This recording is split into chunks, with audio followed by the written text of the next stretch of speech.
मेरे प्यारे भक्तों, जरा सोचिए, आप रोज पूजा करते हैं, व्रत रखते हैं, मंदिर जाते हैं और दान भी देते हैं, फिर भी घर में पैसा क्यों नहीं टिकता? क्यों बीमारी और क्लेश आपके परिवार का पीछा नहीं छोड़ते? कहीं ऐसा तो नहीं कि अनजाने में आप अपने ही घर के मुख्य दरवाजे पर यमराज को निमंत्रण दे रहे हैं? जी हां, हमारे शास्त्रों में गरुड़ पुराण में स्पष्ट लिखा है कि सूर्य डूबने के बाद एक छोटी सी गलती, एक छोटी सी लापरवाही आपके सालों के पुण्य को मिट्टी में मिला सकती है। बहुत से परिवार आज गरीब हैं, दुखी हैं, सिर्फ इसलिए क्योंकि वे शाम के समय तुलसी के पौधे के पास वह एक काम करना भूल जाते हैं जो उनके घर की रक्षा करता है। यह कोई साधारण बात नहीं है, यह जीवन और मृत्यु के बीच का धागा है। इसलिए भक्तों, आज मैं आपको वह गुप्त रहस्य बताने जा रहा हूं जो संतों ने, शिष्यों ने हजारों सालों तक अपने शिष्यों को बताया है। यह वीडियो आपके जीवन का सबसे महत्वपूर्ण वीडियो हो सकता है। इसे अधूरा छोड़ने की गलती मत करना, क्योंकि अधूरा ज्ञान विष के समान होता है। जिस पल से आप ये वीडियो देखेंगे, आपकी किस्मत बदलने लगी है। लॉ ऑफ अट्रैक्शन पर विश्वास करें। आम लोग ये शब्द कभी नहीं देखेंगे। आप किस्मत के बच्चे हैं जिन्हें सफलता के लिए चुना गया है। पक्का इरादा वाला मैसेज छोड़ें, मैं जरूर अमीर बनूंगा, आज मेरी जिंदगी के इस टर्निंग पॉइंट को दिखाने के लिए। अगर आप सच में देवी लक्ष्मी का आशीर्वाद पाना चाहते हैं तो प्लीज इस जानकारी को कम मत समझिए, क्योंकि सही समय पर किया गया एक छोटा सा बदलाव भी आपकी किस्मत में एक बड़ा मोड़ ला सकता है। आने वाली जरूरी और गुप्त जानकारियां मिस न हों, इसके लिए चैनल को सब्सक्राइब करें। आज हम जानेंगे तुलसी के पास दीपक जलाने का। वह भक्तों, सबसे पहले हमें समय के महत्व को समझना होगा। हमारे शास्त्रों में 24 घंटों को अलग अलग भागों में बांटा गया है, लेकिन इनमें सबसे ज्यादा संवेदनशील, सबसे ज्यादा भारी और शक्तिशाली समय होता है गोधूल बेला। क्या आप जानते हैं गोधूल बेला क्या है? पुराने समय में जब गाय जंगल से चढ़कर वापस अपने घर लौटती थी तो उनके पैरों से उड़ने वाली धूल से आकाश भर जाता था और सूरज की आखिरी किरणें उस धूल में मिल जाती थी। ये वो समय होता है जब दिन और रात का मिलन होता है। ये संध्या काल है। हमारे ऋषि मुनि कहते हैं कि यही वो समय है जब देवी शक्तियां और आसुरी शक्तियां दोनों ही वातावरण में सबसे अधिक सक्रिय होती हैं। ध्यान से सुनिए। गरुड़ पुराण में बताया गया है कि जैसे ही सूर्य अस्त होता है और अंधेरा पैर पसारने लगता है, देवी लक्ष्मी की बड़ी बहन, जिसे अलक्ष्मी या दरिद्रता कहा जाता है, वो पृथ्वी पर भ्रमण करने निकलती हैं। अलक्ष्मी केवल उन घरों की तलाश में रहती हैं जो अंधेरे में डूबे हुए हैं, जहां तुलसी का पौधा तो है लेकिन उसके पास रोशनी नहीं है। सोचिए, अगर आपके घर का मुख्य द्वार और तुलसी का चौरा अंधेरे में है तो आप किसे निमंत्रण दे रहे हैं? जिस घर में शाम के समय तुलसी के पास दीपक नहीं जलता, वहां नकारात्मक ऊर्जा, भूत प्रेत और पितृदोष का साया मंडराने लगता है। तुलसी कोई साधारण पौधा नहीं है, वो साक्षात वृंदा है, वो हरिप्रिय है, वो बैकुंठ का द्वार है। जब आप गोधूली बेला के समय ठीक सूरज डूबने के बाद तुलसी के पास एक दीपक जलाते हैं तो वो दीपक सिर्फ तेल और बाती का खेल नहीं होता, वो दीपक एक सुरक्षा चक्र बन जाता है। वो अग्नि की एक दीवार बन जाता है जिसे पार करके कोई भी बुरी शक्ति, कोई भी दरिद्रता आपके घर के अंदर प्रवेश नहीं कर सकती। उस दीपक की लौ ये घोषणा करती है कि इस घर में धर्म का वास है, इस घर में श्री हरि विष्णु के भक्त रहते हैं। इसलिए यमराज के दूत भी उस घर की ओर देखने से डरते हैं जहां तुलसी के नीचे प्रकाश होता है। दूत नीचे नीचे आप करने का तब प्रकाश होता है, तुलसी के नीचे प्रकाश होता है। भक्तों, इस महिमा को समझने के लिए मैं आपको पद्म पुराण से जुड़ी एक अत्यंत प्राचीन कथा सुनाता हूं। इसे ध्यान से सुनिए, क्योंकि ये कथा आपके रोंगटे खड़े कर देगी। बहुत समय पहले अवंतिका नगरी में धनंजय नाम का एक बहुत बड़ा व्यापारी रहता था। उसके पास धन की कोई कमी नहीं थी, सोने चांदी के ढेर थे, लेकिन उसके मन में धर्म के लिए कोई जगह नहीं थी। वो नास्तिक था। उसने अपने जीवन में कभी मंदिर की सीढ़ी नहीं चढ़ी और ना ही कभी तुलसी के पास एक भी दीपक जलाया। उसे लगता था कि उसका पैसा ही उसका भगवान है। उसी के पड़ोस में एक टूटी फूटी झोपड़ी में सुनंदा नाम की एक बूढ़ी विधवा रहती थी। सुनंदा के पास खाने को दाना नहीं था, पहनने को अच्छे कपड़े नहीं थे, लेकिन उसके पास एक अनमोल धन था, वो थी उसकी तुलसी भक्ति। चाहे आंधी आए, चाहे तूफान आए, सुनंदा हर शाम गोधुली बेला में अपनी झोपड़ी के बाहर तुलसी के पौधे के पास मिट्टी का एक छोटा सा दीपक जरूर जलाती थी। वो कहती थी, हे मां तुलसी, मेरे पास तुझे देने को घी नहीं है, लेकिन मेरे आंसुओं और मेरी श्रद्धा को स्वीकार कर। समय का चक्र घूमा और एक दिन धनंजय की मृत्यु हो गई। क्योंकि उसने जीवन भर केवल पाप और कंजूसी की थी, उसकी आत्मा को शांति नहीं मिली। वो प्रेत योनि में चला गया।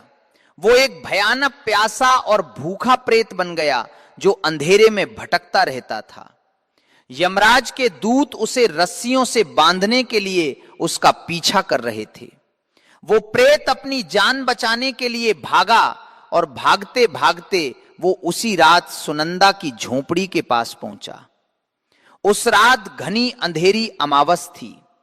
प्रेत ने सोचा कि इस बुढ़िया की झोपड़ी में छिप जाता हूं, यहां मुझे कोई नहीं ढूंढ पाएगा। लेकिन भक्तों, जैसे ही वो प्रेत दरवाजे की ओर बढ़ा, वो चीख पड़ा। उसे ऐसा लगा जैसे सामने आग का कोई विशाल पहाड़ खड़ा हो। वो झोपड़ी के अंदर कदम नहीं रख पाया। जानते हैं क्यों? क्योंकि दरवाजे पर तुलसी के पास वो छोटा सा दीपक जल रहा था। हम इंसानों को वो सिर्फ एक छोटी सी लौ दिखाई देती है, लेकिन बुरी आत्माओं और प्रेतों के लिए तुलसी का दीपक साक्षात सुदर्शन चक्र की तरह दहकता हुआ सूरज होता है। वो प्रेत थर थर कांपने लगा। उसी समय हवा का एक तेज झोंका आया। उस दीपक की लौ फड़फड़ाने लगी और दीपक से निकलने वाला सुगंधित धुआं हवा के साथ उड़कर उस भयानक प्रेत को छू गया। ये क्या चमत्कार था! जैसे ही तुलसी के दीपक का पवित्र धुआं उस पापी की आत्मा को स्पर्श हुआ, उसके जन्म जन्मांतर के पाप जलकर खाक हो गए। उसे अपना पिछला जन्म याद आ गया। वो रोने लगा और देखते ही देखते उसका भयानक प्रेत रूप गायब हो गया और एक दिव्य शरीर प्रकट हुआ। जो काम बड़े बड़े यज्ञ नहीं कर पाए, वो तुलसी के दीपक के मात्र धुएं ने कर दिखाया। ये दृश्य देखकर यमलोक में बैठे चित्रगुप्त, जो हर मनुष्य के पाप और पुण्य का हिसाब रखते हैं, वे हैरान रह गए। उन्होंने यमराज से पूछा, हे धर्मराज, ये कैसे संभव है? उस धनंजय ने जीवन भर कोई पुण्य नहीं किया, उसने कभी दान नहीं दिया, फिर केवल एक दीपक के धुएं से उसे मुक्ति कैसे मिल गई? क्या आपका न्याय बदल गया है? तब यमराज ने मुस्कुराते हुए जो कहा, उसे हर गृहस्थ को सुनना चाहिए। यमराज बोले, चित्रगुप्त, तुलसी कोई साधारण वनस्पति नहीं है। तुलसी साक्षात बैकुंठ का ही स्वरूप है। जहां तुलसी होती है और जहां शाम के समय उसके पास दीपक जलता है, वह स्थान पृथ्वी का हिस्सा नहीं रहता, वो बैकुंठ का विस्तार बन जाता है। दीपक का प्रकाश अंधकार को नहीं, बल्कि अज्ञान और पाप को मिटाता है। उस पापी धनंजय ने भले ही दीपक नहीं जलाया, लेकिन उसने अनजाने में ही सही तुलसी के दीपक का दर्शन किया और उसके धुएं का स्पर्श पाया। शास्त्रों का नियम है, जो व्यक्ति मृत्यु के समय या मृत्यु के बाद तुलसी के साये में या तुलसी के दीपक की रोशनी में आता है, उस पर मेरा यानी यमराज का दंड नहीं चलता। वो सीधे भगवान विष्णु के धाम का अधिकारी हो जाता है। इसलिए चित्रगुप्त, उस घर की ओर देखना भी पाप है जहां तुलसी की सेवा होती है। भक्तों, समझिए इस बात को। अगर एक पापी प्रेत को दीपक का धुआं मोक्ष दे सकता है, तो सोचिए अगर आप अपने जीते जी अपने हाथों से रोज शाम को नियम से तुलसी मां के पास दीपक जलाएंगे, तो यमराज आपके पास आने की हिम्मत कैसे करेंगे? आपके पिता जो शायद कष्ट में हैं, वे उस रोशनी को देखकर तृप्त हो जाएंगे और आपको ऐसा आशीर्वाद देंगे कि आपकी 7 पीढ़ियां राज करेंगी। भक्तों, अब बहुत ध्यान से सुनिए। कथा सुनकर मन में भाव तो जाग गया, लेकिन अगर विधि गलत हुई तो फल नहीं मिलेगा। कई माताएं बहनें शिकायत करती हैं कि महाराज जी, हम तो रोज दिया जलाते हैं, फिर भी घर में बरकत नहीं है। कारण आपकी भक्ति में कमी नहीं, आपकी विधि में गलती है। शास्त्रों में स्पष्ट लिखा है कि गलत तरीके से जलाया गया दीपक घर का विनाश भी कर सकता है। आज मैं आपको वे 3 गलतियां बता रहा हूं जो अनजाने में 90% लोग कर रहे हैं। पहली गलती, समय का अपमान। अक्सर देखा गया है कि लोग रात को 8 या 9 बजे, जब पूरा अंधेरा हो जाता है और खाना खाने का समय होता है, तब जाकर तुलसी के पास दिया जलाते हैं। यह व्यर्थ है, यह केवल तेल की बर्बादी है। तुलसी के पास दीपक जलाने का सही समय गोधूली बेला है, यानी सूर्यास्त के ठीक 15 मिनट पहले से लेकर 15 मिनट बाद तक, जब आकाश में हल्का लालिमा हो और तारे दिखने शुरू ही हुए हों। अगर आप घोर अंधेरे में दिया जलाते हैं तो वो यमदूतों के लिए नहीं, बल्कि केवल कीड़े मकोड़ों के लिए होता है। लक्ष्मी उसी घर में प्रवेश करती है जहां शाम होते ही अंधेरा होने से पहले रोशनी हो जाती है। दूसरी ओर सबसे खतरनाक गलती, दीपक को भूमि पर रखना। यह गलती लगभग हर घर में होती है। हम जल्दी जल्दी में दीपक को सीधा जमीन पर या मिट्टी पर रख देते हैं। यह पृथ्वी माता का और अग्निदेव का अपमान है।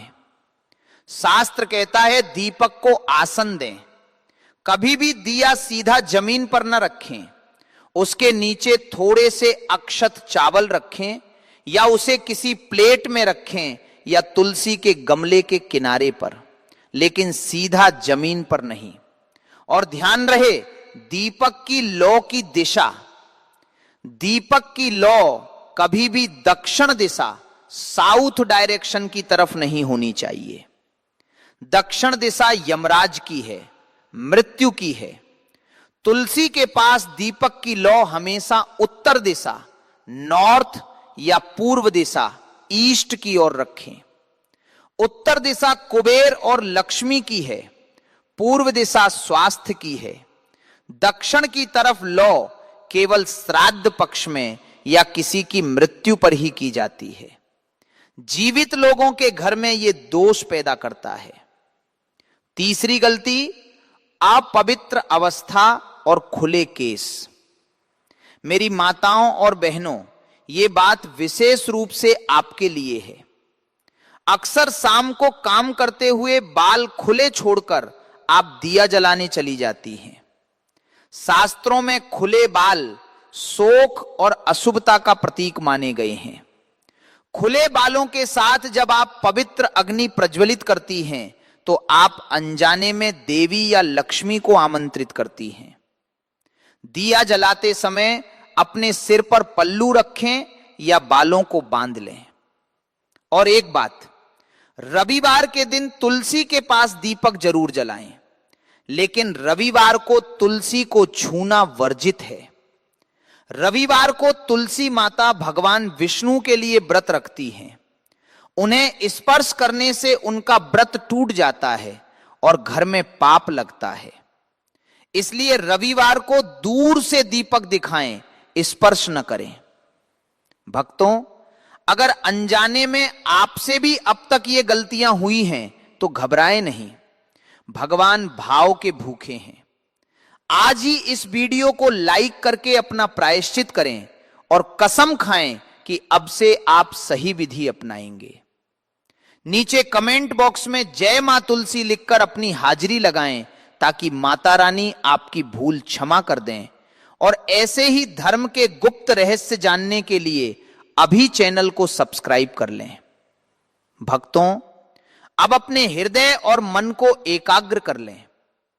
मैं आपको वो परम पवित्र विधि बताने जा रहा हूं जिसे अगर आपने आज शाम से शुरू कर दिया तो विश्वास मानिए आपके घर का वास्तु दोष, पितृदोष और आर्थिक संकट कपूर की तरह जलकर हवा में विलीन हो जाएगा। विधि का पालन करना उतना ही जरूरी है जितना दवा का सही समय पर खाना। अगर विधि सही है तो फल निश्चित है। सबसे पहले तैयारी की बात करते हैं। गोधूल बेला का समय, यानी जब दिन और रात मिल रहे हों, उस समय आप हाथ पैर धोकर स्वच्छ वस्त्र धारण करें। अगर स्नान कर सकें तो सर्वोत्तम है, लेकिन अगर संभव न हो तो कम से कम 5 अंगों को जल से पवित्र करें। दोनों हाथ, दोनों पैर और अपना मुख। पवित्रता ही ईश्वर को आकर्षित करती है। अब बात करते हैं दीपक की। शास्त्रों में मिट्टी के दीपक को सबसे श्रेष्ठ माना गया है। मिट्टी में 5 तत्वों का वास होता है और जब हम मिट्टी का दीपक जलाते हैं तो हम मंगल ग्रह को भी मजबूत करते हैं। अगर मिट्टी का दीपक न हो तो पीतल का दीपक लें, लेकिन भूल कर भी स्टील या लोहे के दीपक का प्रयोग तुलसी के पास न करें या अशुभ माना जाता है। दीपक में क्या डालना है यह सबसे महत्वपूर्ण है। यदि आपकी सामर्थ्य है तो गाय के शुद्ध देसी घी का प्रयोग करें। गाय के घी का दीपक जलाने से घर में साक्षात लक्ष्मी और नारायण का वास होता है। इससे देवगुरु बृहस्पति मजबूत होते हैं जो धन और ज्ञान के कारक हैं। लेकिन अगर आर्थिक स्थिति कमजोर है तो चिंता न करें, आप तिल के तेल का दीपक जलाएं। तिल का तेल भगवान विष्णु को अत्यंत प्रिय है और ये शनि की 7.5 और ढैया के दुष्प्रभावों को काटता है। बस ध्यान रहे, तेल या घी साफ होना चाहिए, झूठा या पहले से इस्तेमाल किया हुआ नहीं होना चाहिए। दीपक में रुई की बाती कैसी हो? तुलसी माता के लिए हमेशा गोल बाती या फूल बाती का प्रयोग करें। लंबी बाती का प्रयोग पितरों और देवी पूजन के लिए होता है, लेकिन विष्णु प्रिया तुलसी के लिए गोल बाती जो ऊपर की ओर मुख करती है वही श्रेष्ठ है। ये आपकी आत्मा की उन्नति और स्थिरता का प्रतीक है। अब दीपक को स्थापित करें। जैसा मैंने पहले कहा, इसे सीधा जमीन पर न रखें। दीपक के नीचे थोड़े से पीले चावल यानी अक्षत या फिर कुछ ताजे फूलों का आसान दें। अक्षत का अर्थ है जिसका कभी क्षय न हो, यानी आपकी संपत्ति कभी खत्म न हो। दीपक का मुख उत्तर या पूर्व दिशा की ओर रखें। अब हाथ जोड़कर पूरी श्रद्धा के साथ अपनी आंखें बंद करें और ये भाव मन में लाएं कि आप केवल एक दिया नहीं जला रहे, बल्कि अपने जीवन के अंधकार को मिटा रहे। दीपक प्रज्वलित करते समय इस महाशक्तिशाली मंत्र का उच्चारण करें। यह मंत्र आपके घर के चारों ओर एक सुरक्षा कवच बना देगा। देश के गरीपास भी की करची की तरफ से चारों ओर करते समय शुभम करोति कल्याणम, आरोग्यम धन संपदा, शत्रु बुद्धि विनाशाय, दीप ज्योति नमोस्तुते। इस मंत्र का अर्थ है कि हे दीपक की ज्योति, आप मेरा शुभ करें, मेरा कल्याण करें, मुझे निरोगी काया और धन संपदा प्रदान करें, मेरे शत्रुओं की बुद्धि का विनाश करें और मेरे मन से बैर भाव मिटाएं। यदि आपको यह मंत्र कठिन लगे तो आप केवल नमो भगवते वासुदेवाय का निरंतर जाप करें। दीपक जलाने के बाद वही खड़े होकर तुलसी माता की 3 बार परिक्रमा करें। अगर जगह कम है तो अपने ही स्थान पर 3 बार घूम जाएं। अंत में तुलसी के पास की भूमि को नमन करें और अपने माथे पर वहां की थोड़ी सी मिट्टी लगाएं। यह मिट्टी आपके भाग्य की लकीरों को बदल देगी। इस नियम को टूटने न दें। निरंतरता ही सफलता की कुंजी है। जितना सफलता की बाद मादला जादला, मेरे प्यारे आत्मन, एक बात हमेशा याद रखना, दीपक देखने में बहुत छोटा होता है, मिट्टी का होता है। एक बार की बात है, देवी सत्यभामा भगवान श्री कृष्ण के पास आती है और उनसे पूछने लगती है, हे स्वामी, आप नित्य तुलसी को जल देते हैं और देवी रुक्मणी नित्य तुलसी के पास दीपक जलाती है, इसके पीछे क्या रहस्य है? कृपया आप मुझे तुलसी को जल देने का और तुलसी के पास दीपक जलाने का महात्म्य सुनाइए। भगवान श्री कृष्ण कहते हैं, हे देवी सत्यभामा, तुमने अत्यंत महत्वपूर्ण प्रश्न किया है। देवी, तुलसी लक्ष्मी का ही अवतार है। दे तुलसी भगवान विष्णु को अत्यंत प्रिय है, इसीलिए यह मुझे भी सबसे अधिक प्रिय है। मासों में कार्तिक और वनस्पतियों में मुझे तुलसी प्रिय है। जो भी मनुष्य तुलसी को जल देता है उस पर मेरी कृपा सदैव बनी रहती है। जो भी मुझे तुलसी पत्र डालकर भोग चढ़ाता है मैं उसे प्रेम से स्वीकार करता हूं। तुलसी पत्र के बिना मैं किसी भी प्रकार का भोग स्वीकार नहीं करता हूं। हे देवी, अब मैं तुम्हें तुलसी को जल देने का और तुलसी के पास दीपक जलाने का महात्म्य सुनाता हूं, इसीलिए तुम इस कथा को ध्यान से सुनो। जो भी स्त्री इस कथा को ध्यान से पूरा सुनती है वह सदा सुहागिन रहती है। उसके घर में सुख समृद्धि आती है और दरिद्रता का नाश होता है। देवी सत्यभामा कहती है, हे स्वामी, मैं इस कथा को ध्यान से पूरा सुनूंगी, कृपया आप मुझसे वह कथा कहिए। तब भगवान श्री कृष्ण देवी सत्यभामा को वह कथा सुनाने लगते हैं। भगवान श्री कृष्ण कहते हैं, हे देवी, पूर्व काल की बात है। मध्य देश में श्याम शर्मा नाम का एक वैश्य अपनी पत्नी के साथ रहा करता था। वैश्य के पास किसी चीज की कोई कमी नहीं थी। ईश्वर की कृपा से उसके पास सब प्रकार के सुख ऐश्वर्य थे, किंतु उस वैश्य की कोई संतान नहीं थी, जिस कारण से वह सदैव ही दुखी रहा करता था। उस वैश्य ने संतान प्राप्ति के लिए कई उपाय किए। उसने दान धर्म किए, अनेक प्रकार के वैद्य भी बुलवाए, नाना प्रकार के उपचार भी किए, किंतु फिर भी उसे कोई संतान नहीं हो रही थी। फिर एक दिन वह वैश्य महामुनि वशिष्ठ जी से मिलने के लिए उनके आश्रम पर जाता है। मुनि वशिष्ठ श्याम शर्मा का स्वागत करते हैं और कुशल मंगल पूछते हैं।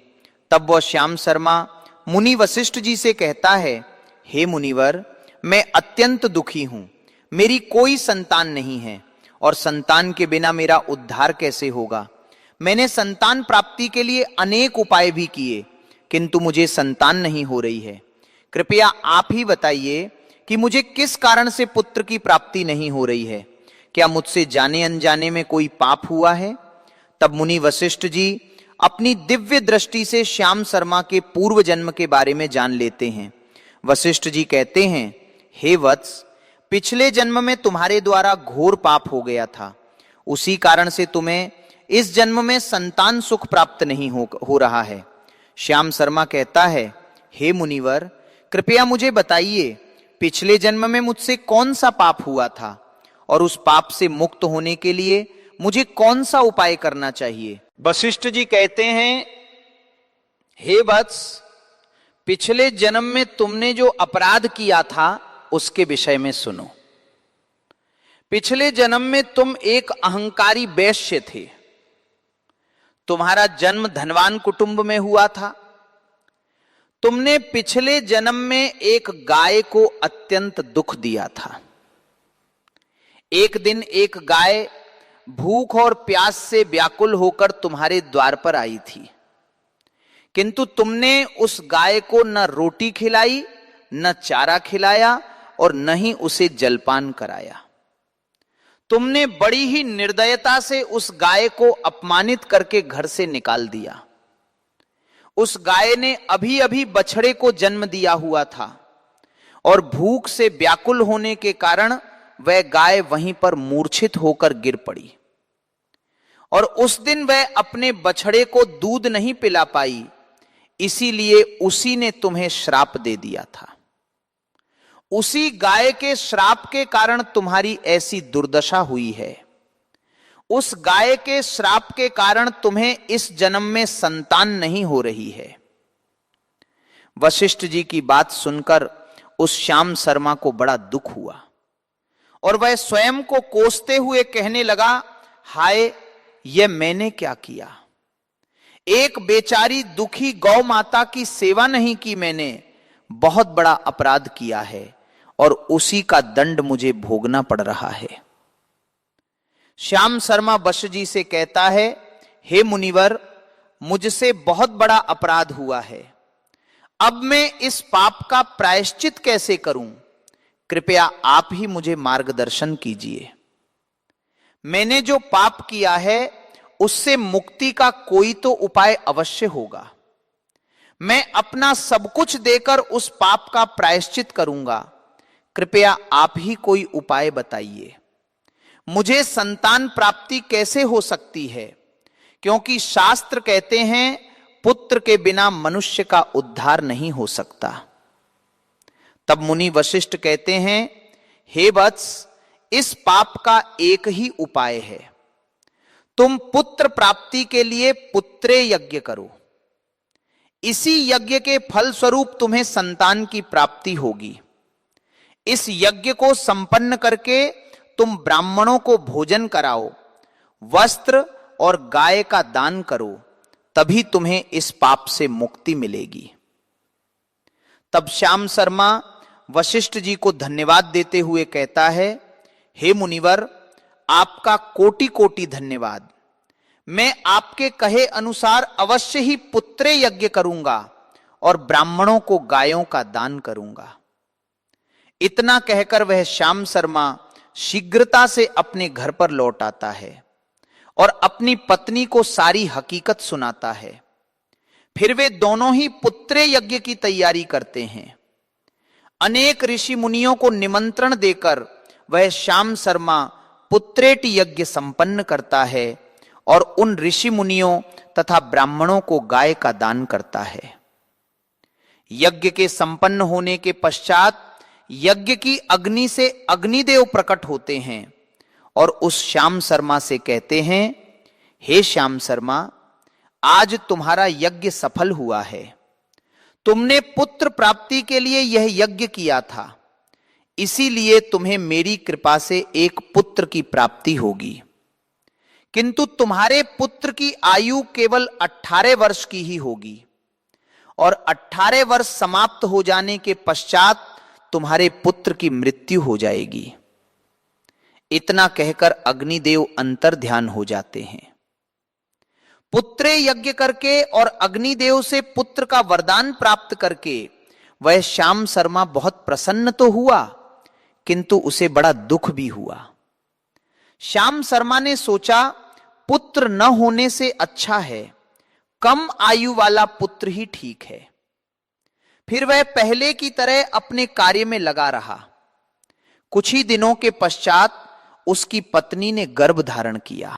श्याम शर्मा ने पुत्र के जन्म से पूर्व किए जाने वाले सभी संस्कार किए और फिर उसे एक अत्यंत सुंदर पुत्र की प्राप्ति हुई। वह बालक बड़ा ही तेजस्वी दिखाई पड़ रहा था। श्याम शर्मा ने पुत्र के जन्म के बाद किए जाने वाले भी सभी संस्कार किए और पुत्र को गुरुकुल में शिक्षा प्रदान की। श्याम शर्मा का पुत्र जैसे जैसे बड़ा होने लगा, श्याम शर्मा को बहुत अधिक चिंता सताने लगी। फिर जब उसका पुत्र 16 वर्ष का हुआ, तो श्याम शर्मा की पत्नी ने उससे कहा, हे नाथ, अब हमें अपने पुत्र का विवाह कर देना चाहिए। हमारा पुत्र अब विवाह योग्य हो गया है। श्याम शर्मा ने कहा, हे प्रिय, विधि के विधान के अनुसार हमारे पुत्र की आयु केवल 18 वर्ष की ही है। 18 वर्ष के पश्चात हमारे पुत्र की मृत्यु हो जाएगी। इसीलिए हमें इसका विवाह करके किसी कन्या के जीवन को बर्बाद नहीं करना चाहिए। वह तो 2 वर्षों बाद विधवा हो जाएगी, फिर उसे जीवन में अनेक कष्ट सहन करने पड़ेंगे। लेकिन श्याम शर्मा की पत्नी नहीं मानी। वह अपने पुत्र का विवाह होता देख चाहती थी। श्याम शर्मा की पत्नी कहती है, हे नाथ, कुछ भी हो, मैं अपने पुत्र को अविवाहित मरते हुए देख नहीं सकती। हमारे पास किस चीज की कमी है? हमारी पुत्र वधू इस संपत्ति को प्राप्त करके सुखी जीवन जी सकती है।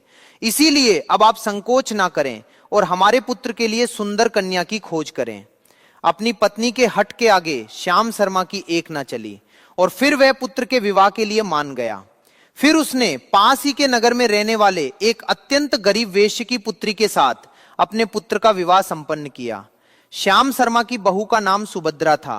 वह अत्यंत गुणवान, चरित्रवान और पतिव्रता नारी थी। वह अपने पति के मृत्यु की बात को नहीं जानती थी। सुभद्रा नित्य अपने सास ससुर और अपने पति की सेवा करने लगी। वह सभी के साथ बड़े प्रेम से रहती और कभी किसी की आज्ञा का उल्लंघन नहीं करती थी। उसने अपनी मधुर वाणी और कार्य कुशलता से सभी के मन को जीत लिया।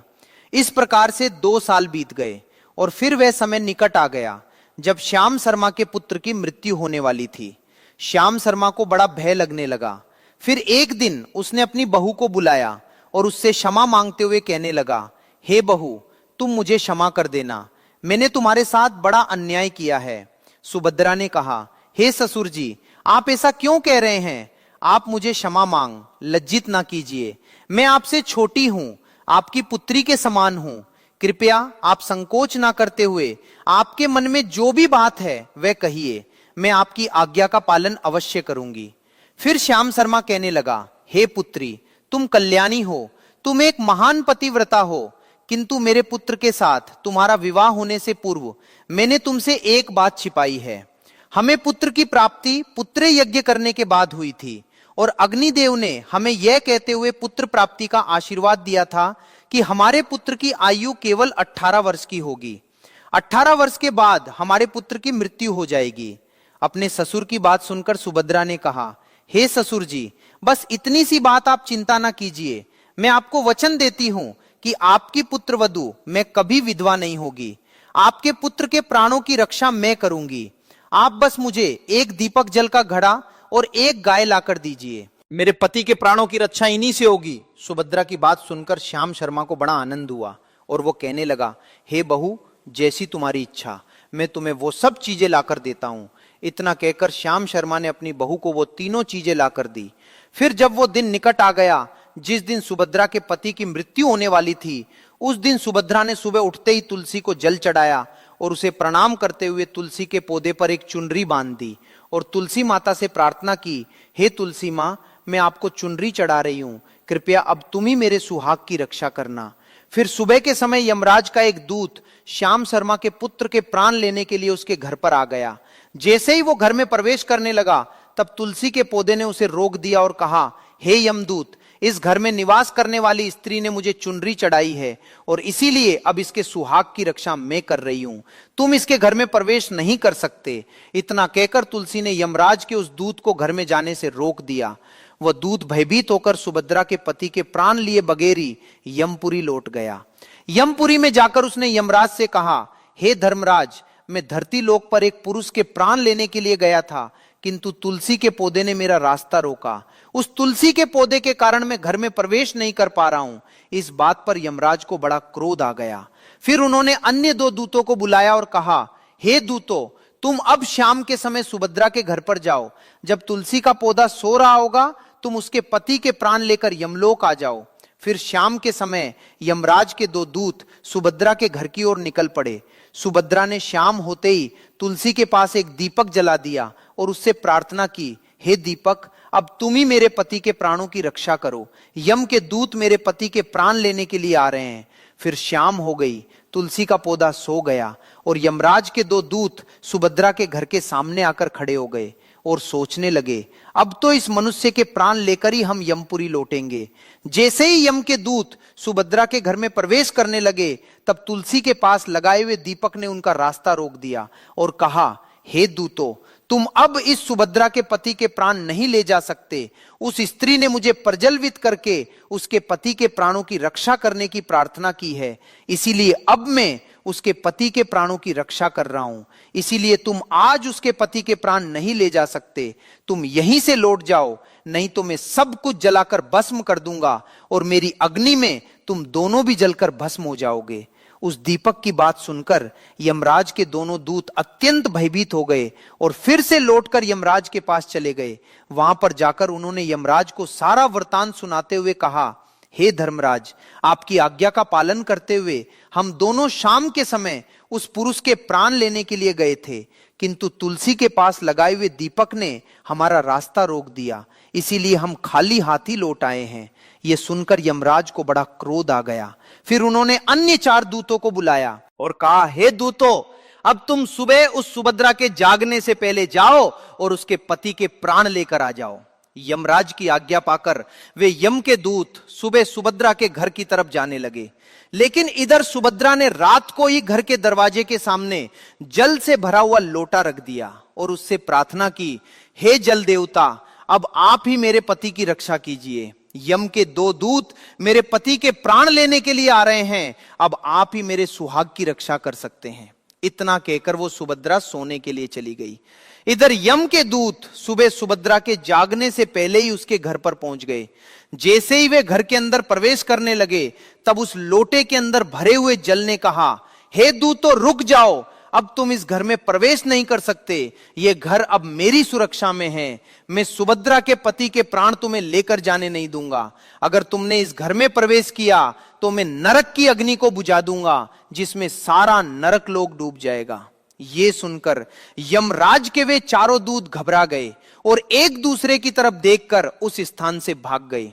वे सभी यम के दूत यमराज के पास लौट गए और उनसे कहने लगे, हे धर्मराज, आपकी आज्ञा का पालन करने के लिए हम चारों सुबह सुभद्रा के जागने से पहले ही उसके पति के प्राण लेने के लिए पहुंच गए थे, किंतु सुभद्रा के घर के बाहर रखे हुए जल के लोटे ने हमारा मार्ग रोक लिया और इसी कारण से हम उसके घर में प्रवेश नहीं कर सके।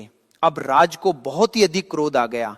इस बार उन्होंने 8 यमदूतों को बुलाया और कहा, हे यमदूतों, अब शीघ्रता से जाओ और बलपूर्वक उस मनुष्य के प्राण खींचकर यमलोक लेकर आओ। फिर वे 8 यमदूत यमराज की आज्ञा का पालन करते हुए पृथ्वी लोक पर उस सुभद्रा के घर के पास आते हैं, तो देखते हैं उस सुभद्रा के घर के सामने एक गाय खड़ी है। सुभद्रा ने यमदूतों के आने से पहले ही अपने घर के सामने गाय को बांध दिया था और गौ माता से विनती की थी, हे गौ माता, आज यमदूत मेरे पति के प्राण लेने के लिए आ रहे हैं, अब आप ही मेरे सुहाग की रक्षा कर सकती हो। हे गौ माता, मैं आपकी शरण में आई हूं, कृपया मुझे विधवा होने से बचा लीजिए। उस गाय ने कहा, हे पुत्री, तुम चिंता मत करो, तुम्हारे पति के प्राणों की रक्षा मैं स्वयं करूंगी। मेरे होते हुए यम के दूत तुम्हारे घर में प्रवेश नहीं कर पाएंगे, इसीलिए तुम चिंता से मुक्त होकर घर में अपने पति की सेवा करो।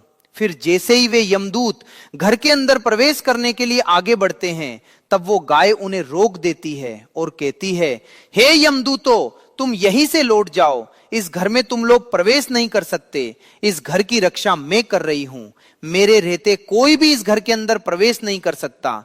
यदि तुमने घर के अंदर प्रवेश करने का प्रयत्न किया तो मैं तुम सभी को श्राप दे दूंगी। अगर तुम्हें इस घर के अंदर प्रवेश करना है तो तुम्हें पहले मेरे प्राण लेने पड़ेंगे और तुम सभी को गो हत्या का पाप लगेगा, जिसका कोई प्रायश्चित नहीं है। वहां पर उपस्थित सभी यमदूत गाय के द्वारा श्राप देने की बात सुनकर भयभीत हो गए। वे जानते थे कि गाय के द्वारा दिए गए श्राप से कोई मुक्त नहीं कर सकता और गो हत्या तो संसार का सबसे जघन्य अपराध और महापाप है, जिसका कोई प्रायश्चित भी नहीं है। इसीलिए वे सभी वहां से लौटकर यमराज के पास चले गए। यमपुरी जाकर उन यमदूतों ने यमराज को सारा वृतांत सुनाते हुए कहा, हे धर्मराज, उस सुभद्रा के पति के प्राणों की रक्षा एक गाय कर रही है उस गाय ने हमें श्राप देने की बात कही, इसीलिए हम सभी भयभीत होकर वापस लौट आए हैं। हम में गाय का सामना करने की शक्ति नहीं है।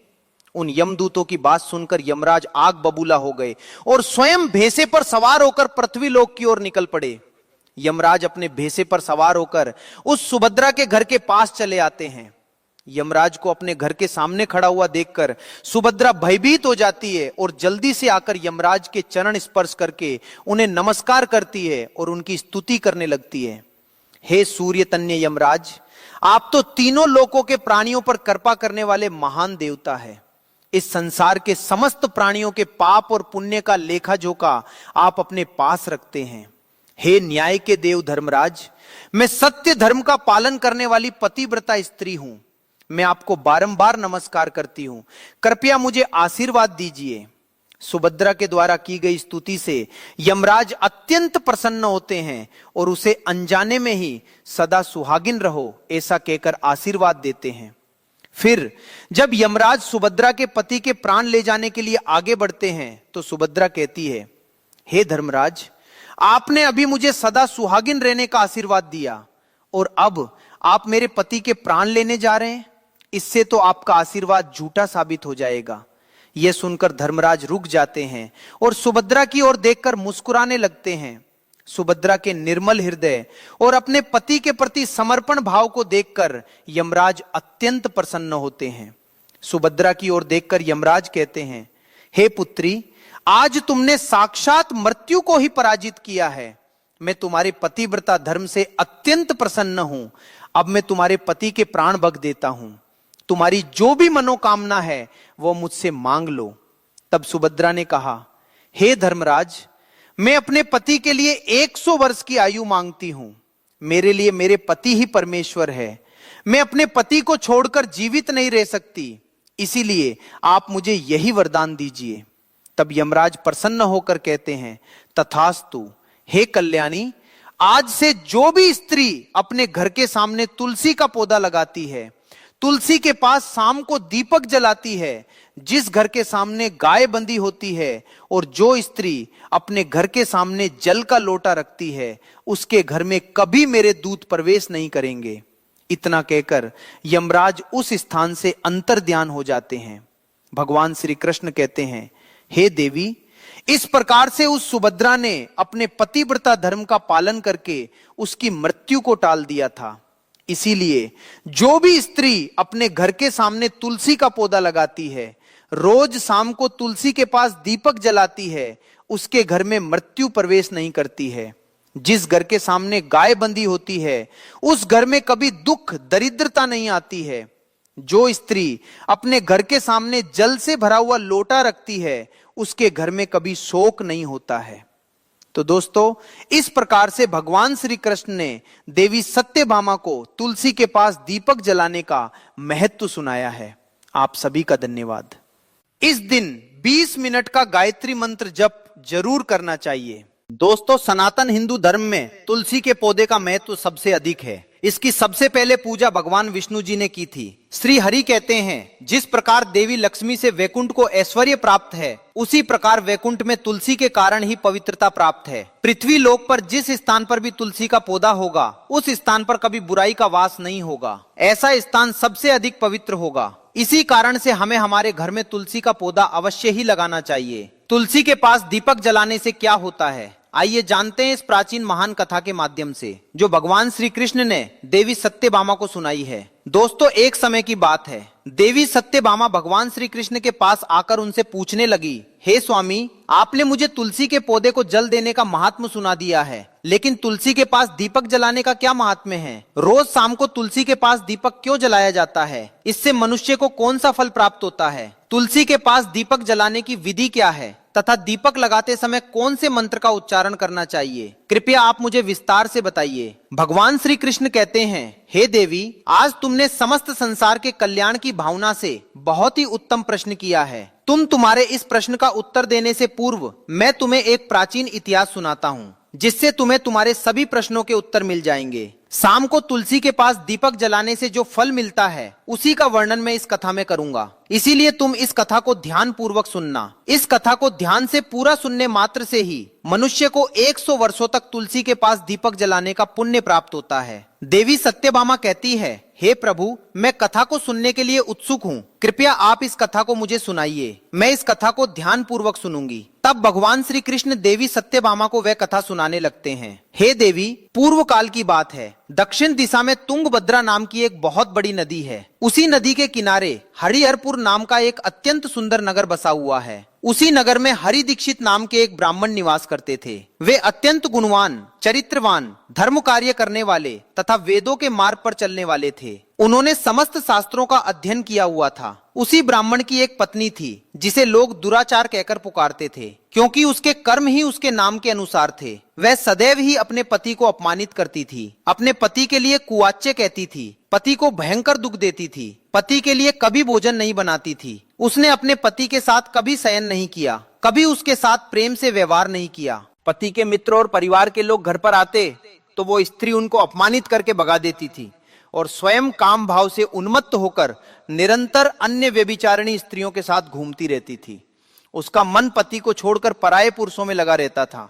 उसने कभी अपने पति से प्रेम पूर्वक बात नहीं की, किंतु पराये सुंदर पुरुषों के संग बैठकर बातें करती थी। पराये पुरुषों को मोहित करने के लिए सज धज कर गांव में घूमने जाया करती थी।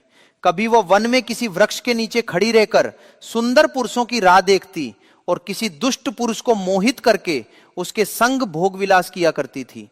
एक दिन हरि दीक्षित ने अपनी पत्नी से कहा, हे भद्रे, तुम्हारा यह आचरण उचित नहीं है। इस प्रकार से पाप करने पर तुम्हारा अहित ही होगा।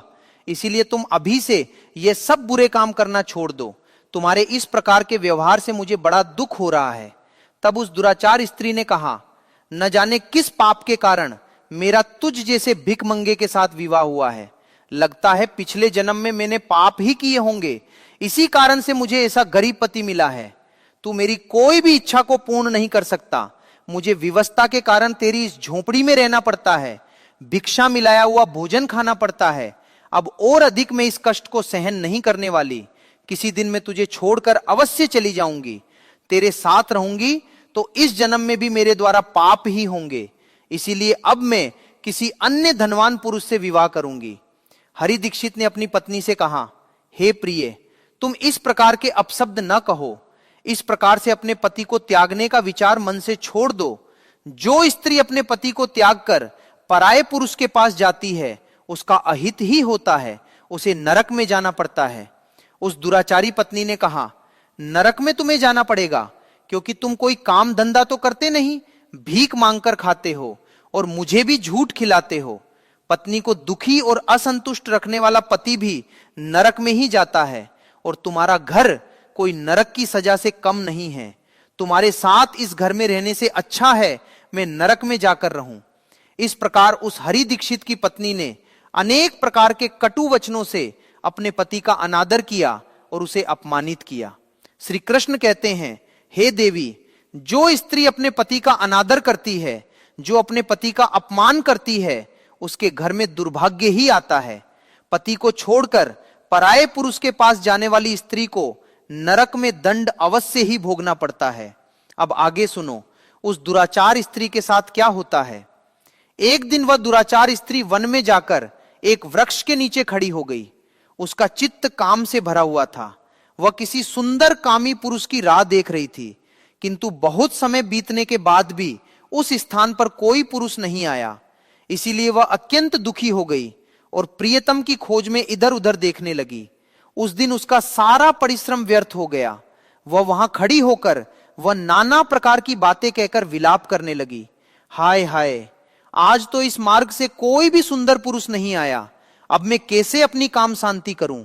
आज की रात कैसे बीतेगी? कौन मेरे इस सुंदर शरीर का उपभोग करेगा? मेरी जवानी और सुंदरता तो अकारण ही नष्ट हो रही है। कोई भी इस सुंदर शरीर को पाने की कामना नहीं करता। अब मैं कहां जाऊं? कौन मुझे अपनाए? कौन मेरे साथ भोग विलास करेगा? मेरा पति तो मूर्ख है, किंतु अब ऐसा लगता है कि संसार ही मूर्ख पुरुषों से भरा पड़ा है। कोई भी इतनी सुंदर स्त्री को पाने की कामना नहीं कर रहा है। मैं तो इतनी सुंदर हूं कि देवता भी मुझे पाने की इच्छा करेंगे, लेकिन यह संसार तो पापी और तुच्छ पुरुषों से भरा पड़ा है, जो मुझ अप्सरा जैसी सुंदर स्त्री को दुर्लक्ष कर रहा है। हे भगवान, कोई सुंदर, बलवान और पराक्रमी नर हो तो उसे मेरे पास भेजिए। चाहे वो मेरा भक्षण भी कर लेगा तो भी मैं प्रसन्नता से उसका आलिंगन कर लूंगी। भगवान श्री कृष्ण कहते हैं, हे देवी। इस प्रकार से वो स्त्री जोर जोर से विलाप करने लगी। उसी जंगल में एक भयानक बाघ निवास करता था। उस पापिनी स्त्री की आवाज सुनकर वो जाग गया और उछलकर उस स्त्री का भक्षण करने के लिए उसके पास आ गया। उस बाघ का नाम था ध्वंस। ध्वंस का रूप अत्यंत भयानक था। उसका शरीर काले और नारंगी धारियों से युक्त था, जो जंगल की छाया में घुल मिल जाता था। उसकी आंखें अंगारे की तरह लाल थी, जो अंधेरे में भी चमकती थी। उसके जबड़े से लंबे तीक्ष्ण दांत बाहर निकले हुए थे, जो किसी भी जीव को चीरने के लिए पर्याप्त थे। उसकी गहरी गर्जना पूरे वन में गूंजती थी, जिससे आसपास के जीव कांप उठते थे। ध्वंस की लंबी मजबूत पूंछ उसकी ताकत का प्रतीक थी। वो अपनी मांसल बलिष्ठ टांगों से जंगल में तेजी से दौड़ सकता था। ध्वंस का पूरा शरीर शक्तिशाली मांसपेशियों से भरा हुआ था, जिससे वो एक ही झपट्टा में अपने शिकार को धराशायी कर सकता था। उसकी नाक से बार बार गर्म सांसें निकलती, मानो वो हर पल अपने अगले शिकार की तलाश में हो। ध्वंस का एकमात्र लक्ष्य उन पापी और दुराचारी लोगों का भक्षण करना था, जिन्हें उसकी नियति ने उसे सौंपा था। उस भयंकर बाघ को अपने सामने खड़ा हुआ देखकर उस स्त्री के पसीने छूटने लगे। वो भय से थरथर कांपने लगी। वो स्त्री कुछ करती, इतने में ही उस बाघ ने अपने पंजे से उसे घायल कर दिया और वो स्त्री जमीन पर गिर पड़ी। जमीन पर गिरते ही वो स्त्री चिल्लाते हुए बोली, अरे बाघ, तू किस लिए यहां पर आया है? मुझे क्यों मार रहा है? मैं यहां पर अपने प्रियतम को खोज रही थी। तू मुझे छोड़ दे। मेरा भक्षण करके तुझे क्या मिलेगा? उस स्त्री की यह बात सुनकर वो भयानक बाघ क्षण भर के लिए रुक गया और हंसते हुए बोला, हे दुष्टा, आज विधाता ने तुझे मेरा ग्रास नियुक्त किया है। तुझ जैसी पापिनी स्त्रियों का भक्षण करना ही मेरा काम है, तभी मुझे इस शरीर से मुक्ति मिलेगी। वो स्त्री कहने लगी, हे बाघ, तुम कौन हो? मुझे सच सच बताओ, तुम्हें किस कारण से बाघ होना पड़ा और तुम मुझ जैसी स्त्रियों का भक्षण क्यों करते हो? पहले मुझे सारी बात बताओ और फिर मेरा भक्षण करो। फिर ध्वंस नाम का वो बाघ कहने लगा, हे पापिनी, मैं तुम्हें मेरे पूर्व जन्म का वृतांत सुनाता हूं कि किस कारण से मुझे बाघ होना पड़ा। पूर्व काल में दक्षिण देश में अमलापाहा नाम की एक पवित्र नदी बहती थी।